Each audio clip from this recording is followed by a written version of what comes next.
La veille de Noël, la ville s'était couverte d'un manteau glacé. Le thermomètre affichait -5 degrés Celsius et, malgré les décorations lumineuses qui égayaient les rues, l'air coupant rappelait à chacun la rigueur de l'hiver. Sur le parking désert d'un centre commercial, les phares d'une berline de luxe illuminèrent une silhouette fragile. Victoria Chen, entrepreneuse millionnaire de 34 ans, coupa le moteur de sa Mercedes et resta quelques secondes immobile, observant la scène. Devant elle, une fillette fouillait dans une poubelle. Le geste n'avait rien de désordonné, elle triait méthodiquement des emballages, ses petits doigts engourdis tremblants sous l'effet du froid et de la faim. Cette vision bouleversa Victoria. Elle avait bâti un empire numérique qui l'avait propulsée parmi les femmes les plus riches de la ville, mais rien ne l'avait préparée à une telle rencontre. Elle sortit de sa voiture, resserra son manteau autour d'elle et s'approcha avec prudence, consciente que son apparition pouvait effrayer l'enfant. « Bonjour, ma chérie », murmura-t-elle d'une voix douce. « Ça va ?» La fillette leva les yeux. Ses prunelles sombres brillaient d'intelligence mais portaient déjà le poids d'une méfiance qu'aucun enfant n'aurait dû connaître. « Je ne suis pas une mendiante, » répondit-elle d'un ton ferme. « Je cherche juste quelque chose que j'ai perdu. » Victoria sentit son cœur se serrer. « Comment t'appelles-tu ? » Amara Johnson. « Et tes parents ? Où sont-ils ? » La petite baissa les yeux. Ses épaules se voûtèrent comme si chaque mot devait lui coûter. « Ma mère travaille. 3 emplois. Elle n'a pas pu venir me chercher. » Victoria s'accroupit pour se mettre à sa hauteur. Le nom, la posture, la voix hésitante de l'enfant suffisaient à faire deviner une histoire bien plus complexe que celle de simples horaires de travail. Elle chercha à comprendre. « Et qu'as-tu perdu ? » demanda-t-elle doucement. Amara détourna le regard, gênée. « Ma carte de cantine. Si je ne la retrouve pas, je n'aurai rien à manger jusqu'à lundi. » Le silence qui suivit fut lourd. Victoria calcula rapidement, 3 jours sans repas correct, en plein hiver, pour une enfant de 12 ans. La colère enfla dans sa poitrine. Elle interrogea Amara, et chaque réponse ajouta une pierre au poids de l'injustice.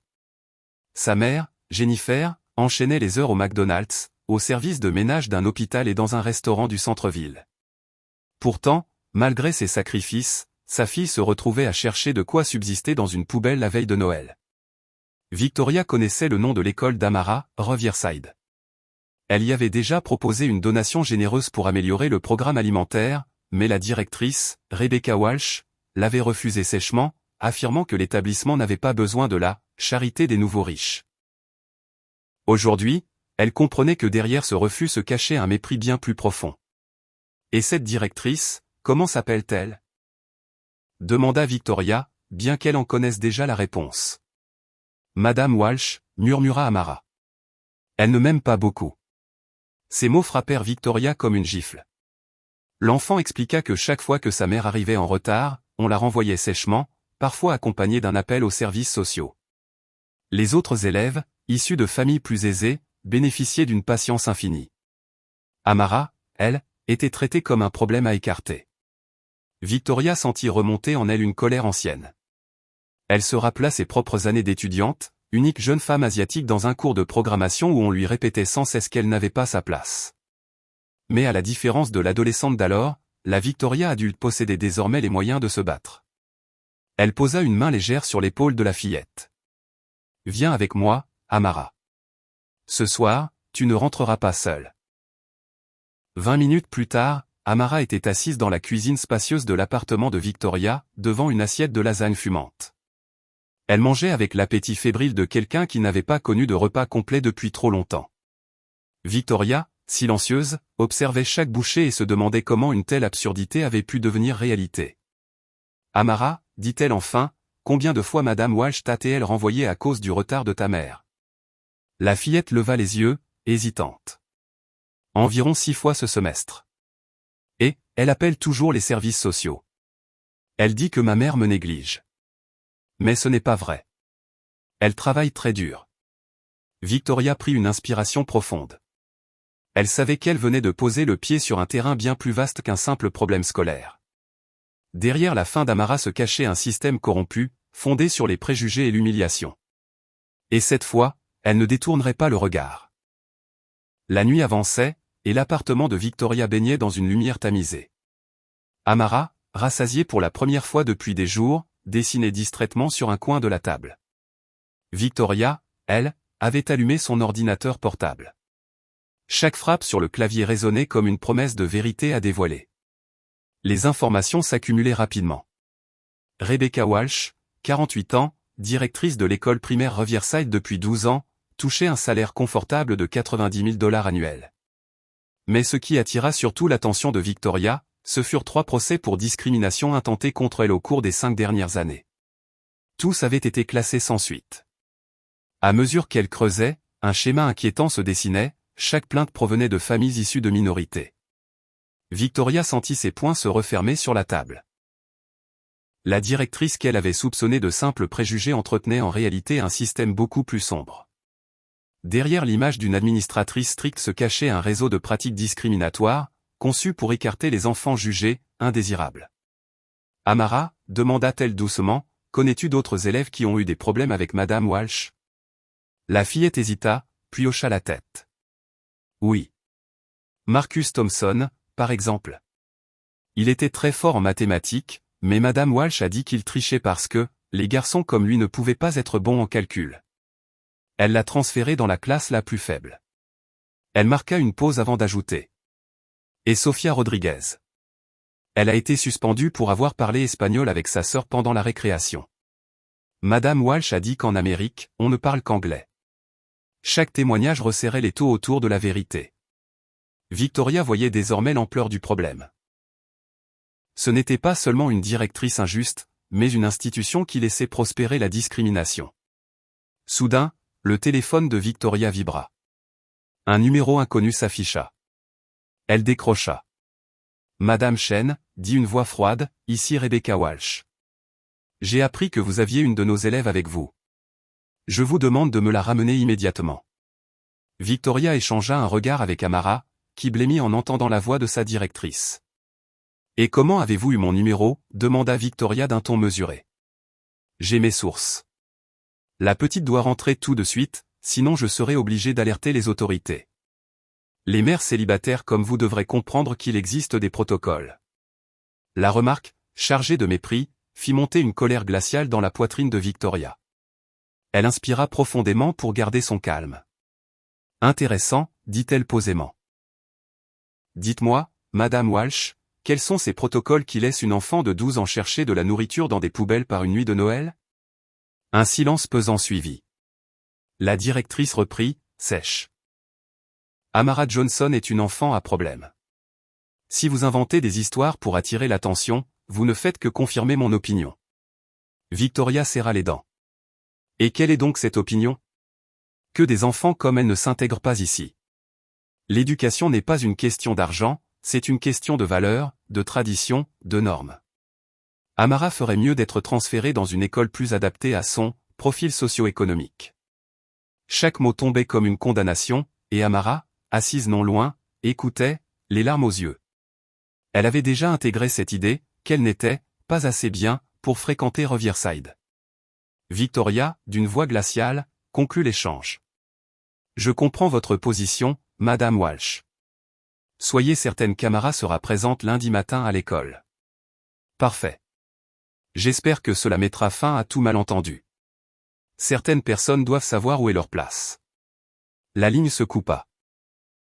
Victoria reposa le téléphone, ses mains tremblantes non pas de peur, mais de rage contenue. Rebecca Walsh venait de commettre la plus grave erreur de sa carrière, sous-estimer une femme qui avait bâti un empire de 50 millions de dollars à partir de rien. Elle se tourna vers Amara, qui la regardait avec une angoisse muette. Chérie, dit-elle doucement, est-ce que tu aimerais aller dans une école meilleure? Les yeux de l'enfant s'illuminèrent, puis s'assombrirent aussitôt. Les bonnes écoles coûtent trop cher. Ma mère travaille déjà trop. Victoria esquissa un sourire calme, le premier de la soirée. Ne t'inquiète pas, laisse-moi m'en occuper. Mais avant, il faut apprendre à certaines personnes ce qui arrive quand elles s'en prennent à la mauvaise personne. Quand Amara s'endormit, Victoria reprit son ordinateur. Chaque clic dévoilait un nouveau PAN de corruption, fonds fédéraux détournés, cartes de repas annulées volontairement, rapports falsifiés. Elle comprit alors que Rebecca Walsh ne se contentait pas de discriminer, elle volait littéralement la nourriture destinée aux enfants pauvres. Victoria referma son ordinateur bien après minuit, une certitude gravée dans son esprit, ce combat allait dépasser la défense d'une simple fillette. Elle venait de déclarer la guerre à un système. À l'aube, Victoria était déjà debout. Le sommeil lui avait échappé, remplacé par une énergie froide, déterminée. Tandis qu'Amara dormait encore dans la chambre d'amis, elle composa le numéro de son assistante. Linda, annule tous mes rendez-vous pour la semaine. Et trouve-moi le contact de Marcus Williams. Marcus Williams, journaliste d'investigation, était réputé pour avoir mis à jour des scandales de corruption dans plusieurs États. Sa spécialité, le détournement de fonds publics. S'il y avait quelqu'un capable de transformer les soupçons de Victoria en une tempête médiatique, c'était lui. Quelques heures plus tard, sa voix rauque résonna à travers le combiné. « Victoria, tu ne m'appelles que quand tu veux enterrer quelqu'un vivant. » Qui est-ce, cette fois? Une directrice d'école qui vole la nourriture des enfants pauvres. Et qui pratique la discrimination comme une politique officielle. Un silence, puis un souffle bref. « Je t'écoute. » Victoria exposa tout. Les cartes de repas annulées, les fonds fédéraux détournés, les témoignages d'élèves. À chaque détail, elle sentait la colère du journaliste monter. « As-tu des preuves ?» demanda-t-il enfin. « Marcus, quand est-ce que je n'ai pas eu de preuves ?» À 9 heures, Victoria gara sa voiture devant le McDonald's où travaillait Jennifer Johnson, la mère d'Amara. La femme sortait de son service du matin, son uniforme froissé sous le bras, les yeux cernés par des nuits trop courtes. « Madame Johnson ? Je suis Victoria Chen. J'ai rencontré votre fille hier soir. » La panique traversa aussitôt le regard de Jennifer. « Où est-elle ? Elle va bien ? Elle est avec moi. Elle a mangé. Elle est en sécurité, » rassura Victoria. « Mais nous devons parler de son école. » Sur le parking, entre deux voitures couvertes de givre, Jennifer se confia. 3 ans d'humiliation, d'appels incessants des services sociaux, d'accusations de négligence. 3 ans à voir sa fille rentrer en pleurs, convaincue qu'elle ne méritait pas sa place parmi les autres élèves. « Je me lève à 4 heures chaque matin, je cumule 60 heures par semaine, » dit-elle d'une voix tremblante. « Mais peu importe mes efforts, ce n'est jamais suffisant. Ils nous traitent comme si nous étions moins que rien. » Victoria posa une main ferme sur son bras. « Jennifer, fais-moi confiance. Je vais régler ça. » Pendant ce temps, dans son bureau à l'école Riverside, Rebecca Walsh savourait son pouvoir. Elle venait de licencier la seule enseignante noire de l'établissement sous prétexte de « restrictions budgétaires ». Devant elle, une liste d'élèves à transférer vers d'autres écoles moins prestigieuses. En tête figurait le nom d'Amara Johnson. « Madame Walsh », dit sa secrétaire en frappant à la porte, « vous avez un appel du ministère de l'Éducation. » Rebecca décrocha d'un ton officiel. Rebecca Walsh à l'appareil. Ici David Chen, département d'audit éducatif. Nous avons reçu plusieurs plaintes concernant le programme alimentaire de votre école. Une inspection aura lieu lundi. Préparez les documents. Le nom fit sursauter Rebecca. Chen. Avait-il un lien avec cette nouvelle riche, qui l'avait défié? Il doit y avoir une erreur, tenta-t-elle. Il n'y a aucune erreur, répondit la voix sèche. Préparez vos dossiers. Rebecca raccrocha, le cœur battant. Trop de coïncidences. Elle composa aussitôt le numéro d'un supérieur du district scolaire. Tom, j'ai besoin d'un service. Transfère le dossier complet d'Amara Johnson à l'école municipale Jefferson. Immédiatement. Traite-le comme une urgence disciplinaire. Jefferson? Mais c'est une école de dernier recours, protesta Tom. Qu'a fait cette petite? Disons qu'elle a apporté des influences indésirables dans notre établissement. À 2 heures de l'après-midi, Marcus rappela Victoria. Sa voix vibrait d'excitation. Tu ne vas pas croire ce que j'ai trouvé. Walsh a détourné plus de 500 000 $ de fonds fédéraux. Elle a utilisé cet argent pour rénover sa maison, offrir une voiture à son fils et financer des voyages en Europe. Mais ce n'est pas tout. J'ai aussi découvert des listes secrètes où elle classait certaines familles comme indésirables. Victoria inspira lentement. La pièce se refermait autour de Rebecca Walsh. Puis, un autre appel arriva. Jennifer Johnson, paniquée. Victoria, ils ont transféré Amara. J'ai reçu un document disant qu'elle a été renvoyée pour raison disciplinaire et qu'elle doit aller à Jefferson lundi. As-tu signé quelque chose? Non, ils ne m'ont rien demandé. Ils ont juste imposé la décision. Victoria sentit son sang se glacer. La directrice avait choisi l'escalade. Ce n'était plus une simple injustice, c'était une tentative d'anéantir l'avenir d'une enfant. Jennifer, dit-elle d'une voix ferme, ne t'inquiète pas, Amara n'ira jamais à Jefferson. Laisse-moi m'en occuper.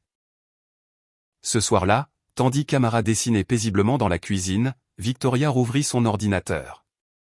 Cette fois, ce n'était plus une simple collecte d'informations.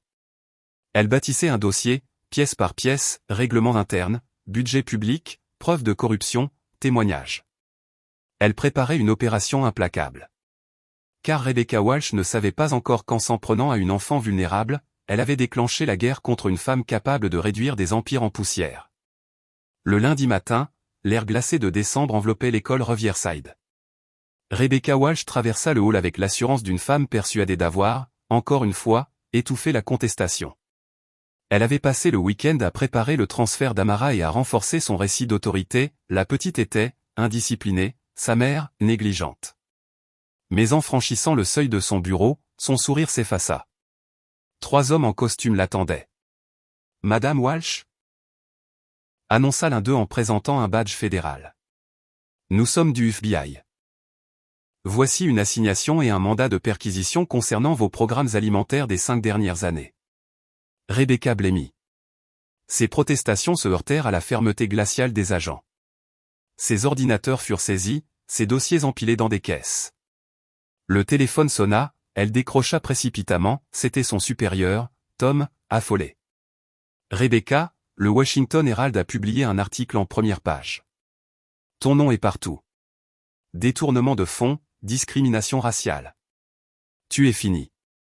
Les mains tremblantes, elle consulta le site du journal. Chaque fraude était détaillée, factures falsifiées, signatures truquées, rapports manipulés. Les accusations s'étalaient noir sur blanc, accompagnées de photos de sa maison rénovée, de sa voiture neuve, de ses vacances luxueuses. Marcus Williams avait fait son œuvre. Puis vint l'appel qui acheva son univers. Rebecca Walsh, dit la voix posée de Victoria Chen. Je crois qu'il est temps de comprendre ce que signifie s'attaquer à la mauvaise personne. Vous n'avez pas le droit. J'ai des avocats, des relations. Vous aviez, corrigea Victoria calmement. Mais laissez-moi vous présenter quelqu'un. Une autre voix prit la ligne, claire et déterminée. Bonjour, Madame Walsh. Vous souvenez-vous de moi? Jennifer Johnson. La mère que vous avez passé des années à accuser de négligence. Aujourd'hui, je suis directrice adjointe d'un réseau d'écoles privées. J'ai un emploi digne, un salaire triple, et je peux être là chaque soir pour ma fille. Rebecca chancela. Impossible, murmura-t-elle. Victoria poursuivit. Amara a commencé ce matin à la Riverside Academy. Elle a obtenu une bourse complète. Elle est brillante. C'est incroyable ce que deviennent les enfants quand personne ne leur répète qu'ils ne sont pas à leur place. Le monde de Rebecca s'écroula. Escortée en menottes hors de l'école, elle croisa le regard de parents qu'elle avait méprisés. Certains pleuraient, d'autres applaudissaient. Sa secrétaire, Madame Peterson, livra aux journalistes des dossiers qu'elle gardait depuis des années, preuves de discrimination, ordres donnés en privé, humiliations répétées. En quelques heures, l'autorité de Rebecca Walsh s'était dissoute dans l'opprobre public. 6 mois plus tard, Riverside avait fermé ses portes. Le district scolaire, éclaboussé par le scandale, avait versé 12 millions de dollars de dédommagement aux familles lésées. Rebecca Walsh purgeait une peine de 8 ans de prison fédérale, c'est bien saisi, son nom à jamais associé à la honte. À l'inverse, Amara Johnson s'épanouissait. Sur la scène de l'académie, elle reçut le prix de la meilleure élève du semestre.